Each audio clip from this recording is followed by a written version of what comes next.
En Libye, le Parlement parallèle libyen installé à Tripoli a jugé que la dernière mouture d'un accord de l'ONU pourrait constituer une base pour un règlement du conflit dans le pays. Au Tchad, le port de la burqa, le voile intégral qui cache le visage est désormais interdit.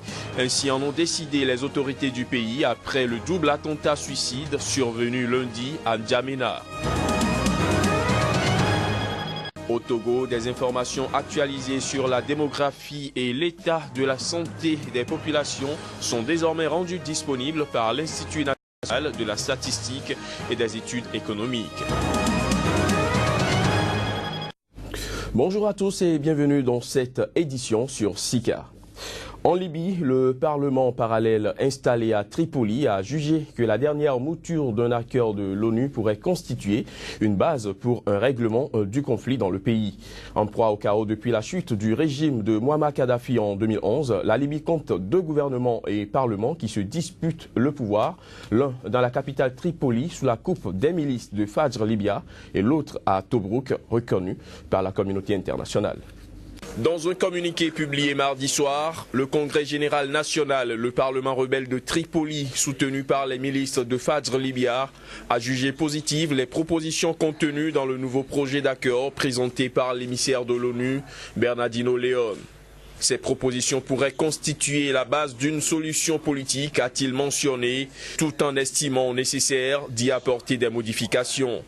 L'ONU, faut-il le préciser, tente depuis des mois de trouver un compromis permettant la formation d'un gouvernement d'union en Libye et espérait y aboutir avant le 18 juin, début du Ramadan. Le 8 juin dernier, Bernardino León a présenté la 4e version du projet d'accord lors des discussions organisées au Maroc entre les deux parlements rivaux. Ce projet prévoit notamment la formation pour 1 an d'un gouvernement d'union avec la désignation d'un Premier ministre. Il prévoit également la tenue de nouvelles élections à l'issue de la période de transition. Le 9 juin dernier, le Parlement siégeant à Tobrouk, reconnu par la communauté internationale, a fait part de son grand mécontentement sur le nouveau projet d'accord, déplorant la part qu'elle fait au Parlement rebelle. Mais il a promis de le réexaminer en proposant des modifications. En bref, à présent, en Égypte, 165 personnes emprisonnées pour avoir violé une loi controversée limitant le droit de manifester vont recouvrer la liberté. Ces personnes viennent en effet de bénéficier d'une grâce présidentielle. L'annonce est intervenue à la veille du début du Ramadan, le mois sacré du jeûne musulman. Précisons que la liste des personnes graciées n'inclut aucune des figures de la révolte de 2011 qui a chassé Hosni Moubarak du pouvoir. Au Gabon, l'incarcération sans procès depuis 4 mois d'un médecin suscite la colère au sein du corps médical. Les médecins gabonais ont entamé une grève pour exiger la libération de leurs confrères. Une situation qui plonge Libreville et le reste du pays dans un climat d'inquiétude. Voici le constat de Paul Avogundila, notre correspondant au Gabon. Tout est parti d'une césarienne qui a mal tourné. Il y a 4 mois, une jeune fille de 18 ans se présente à la clinique du docteur Max Fila au terme d'une grossesse gémellaire. L'intervention chirurgicale permet d'extraire les jumeaux de l'utérus maternel. Seulement, la mère tombe dans le coma suite à une poussée soudaine de tension à la suite de l'opération. Ce qui, selon les spécialistes, était prévisible en pareil cas et on n'y peut rien. Même lorsque nous pensons qu'il y a 10-15% de chance encore qu'on sauve quelqu'un, on y va. Mais il faut que les populations sachent que parfois, c'est dans des situations où il y a peut-être 70% de malchance qu'on perde la patiente. Admis en soins intensifs dans un hôpital avec l'accord des parents, la mère décède 2 jours plus tard et là tout s'enchaîne. Les parents portent plainte contre le médecin pour négligence médicale. Le médecin exige alors une autopsie pour déterminer les causes réelles du décès, ce qu'on ne lui accorde pas. Max Fila est incarcéré sans procès. Ses collègues disent avoir épuisé tous les recours possibles. Pour eux, la grève reste la seule alternative. Nous avons suspendu toutes les consultations. Nous nous occupons des malades qui sont hospitalisés jusqu'ici. Chaque matin, nous faisons un tour dans nos services, chacun en ce qui le concerne, pour continuer à s'assurer de ce que les soins sont toujours administrés aux malades qui sont hospitalisés. Le Conseil de l'Ordre des médecins gabonais et l'ensemble des syndicats des professionnels de la santé exigent la libération provisoire de leurs collègues en attendant que la justice établisse la culpabilité à travers un procès en bonne et due forme. En attendant, se soigner à Libreville devient de plus en plus compliqué pour les 800 000 habitants de la capitale gabonaise. Au Tchad, le port de la burqa, le voile intégral qui cache le visage, est désormais interdit. Ainsi en ont décidé les autorités du pays après le double attentat suicide survenu lundi à N'Djamena. Pour des raisons de sécurité, le port de la burqa doit cesser non seulement dans les lieux publics et les écoles, sur toute l'étendue du territoire tchadien. Des instructions ont par ailleurs été données aux services de sécurité d'entrer dans les marchés et de ramasser puis de brûler toutes les burqas qui y sont vendues. Au Bénin, des organisations de la société civile se mobilisent contre le réchauffement climatique. C'est dans ce cadre que s'est tenu hier à Cotonou un atelier de consultation et d'implication des ONG dans le processus d'opérationnalisation du Fonds vert pour le climat. Reportage. Créés en grande partie par les activités humaines à la base des émissions de dioxyde de carbone, les gaz à effet de serre provoquent une crise planétaire sans précédent. L'Afrique de l'Ouest fait partie des quelques régions du monde identifiées par le groupe intergouvernemental d'experts sur l'évolution du climat comme particulièrement vulnérables au changement climatique. Pour leur permettre de s'adapter à cette situation, la communauté internationale et la Convention cadre des Nations Unies sur les changements climatiques ont convenu de lancer le Fonds vert pour le climat, et ce, depuis 2011. L'ONG Benin Environment and Education Society, BEES, a réuni d'autres ONG afin d'échanger sur les conditions requises pour faire bénéficier au Bénin ce fonds qui prévoit jusqu'à 100 milliards de dollars par an jusqu'à l'an 2020 pour les pays touchés. L'un des critères de sélection des projets éligibles au fonds vert, c'est le volet social. Donc il faudrait que les ONG puissent réfléchir à l'impact réel de leurs projets sur le social des communautés. Donc, comment améliorer le quotidien de nos communautés vivant, par exemple, autour des plans d'eau, autour des forêts, qui sont proches dans les endroits désertiques. Comment arriver à travailler avec ces communautés pour qu'elles puissent s'adapter concrètement, parce que, qu'on le veuille ou pas, les effets des changements climatiques sont déjà notoires en Afrique, au Bénin, et les populations pauvres sont les plus affectées parce qu'ils n'ont pas les moyens de faire face à ces effets qui changent sur leur territoire. Les participants ont en outre réfléchi à la définition de stratégies élaborées pour des écosystèmes sains et bien gérés, contribuant à atténuer l'impact du changement climatique au Bénin. Un premier pas vient d'être franchi vers l'obtention du fonds vert par le Bénin pour soulager un tant soit peu les populations démunies qui subissent de plein fouet les affres dues au changement climatique. Au Togo, des informations officielles et actualisées sur la démographie et l'état de santé des populations sont désormais disponibles.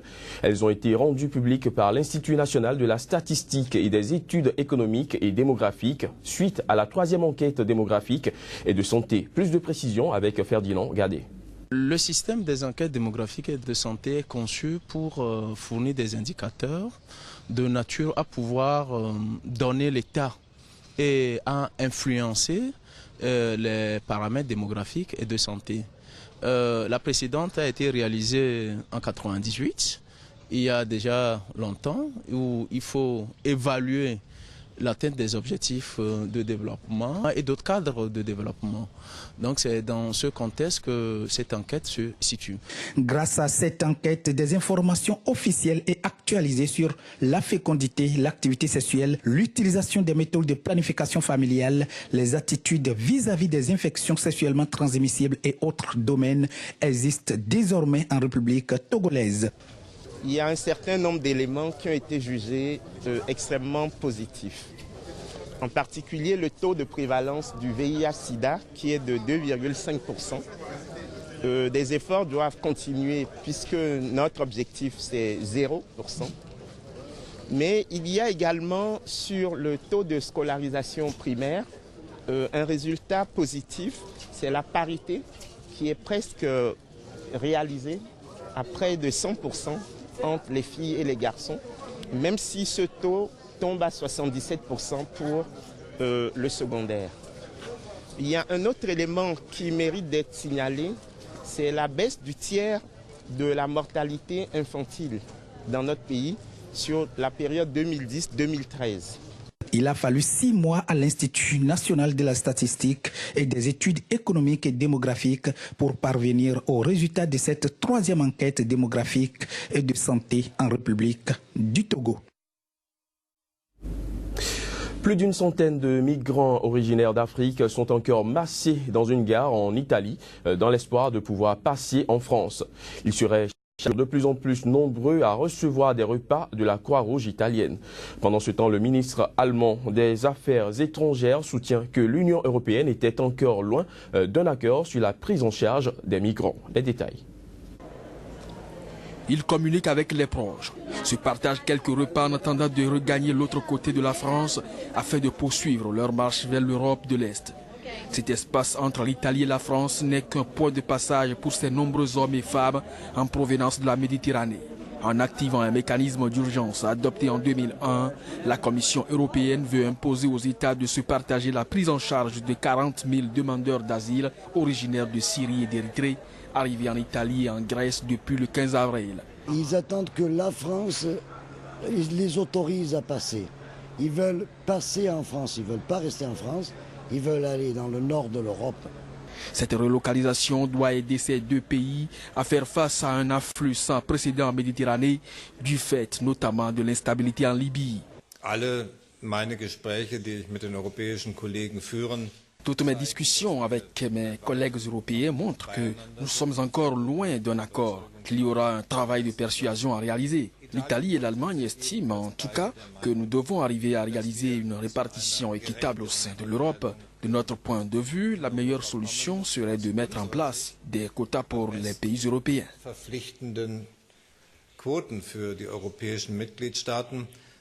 La situation dans ce pays est essentielle aux yeux du ministre allemand. La discussion sur ce dossier doit reprendre les 25 et 26 juin à l'occasion du sommet de chefs d'État et de gouvernement européens. Alors que la question migratoire menace de provoquer une nouvelle crise dans l'Union européenne, la France a répété sa demande de mise en place de hotspots en Italie, en Grèce et partout ailleurs où il y aura des arrivées pour distinguer ceux qui relèvent du statut de réfugiés des autres. Dans cette optique, le plan promet de renforcer l'action avec les pays d'origine pour favoriser la réadmission de leurs ressortissants.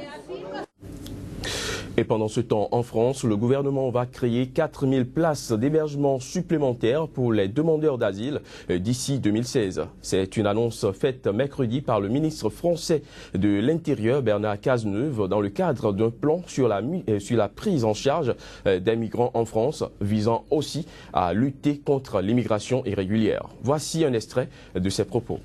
Si j'ai la conviction qu'une solution de solidarité et de responsabilité au niveau de l'Europe implique à la fois une juste répartition des demandeurs d'asile en besoin de protection et un contrôle renforcé des frontières extérieures de l'Union européenne, la gravité de la crise nécessite sans attendre d'adapter nos moyens en France. S'agissant des demandeurs d'asile, l'effort que nous avons fait est déjà très exceptionnel depuis 2012. 4000 places de CADA créées depuis 2012, 4200 places supplémentaires sont d'ores et déjà prévues dans le cadre d'un appel à projet pour la fin de l'année 2015 et le plan présenté aujourd'hui va encore au-delà en créant une nouvelle tranche de 4000 places supplémentaires d'hébergement des demandeurs d'asile qui pourraient voir le jour au plus tard au début de l'année 2016.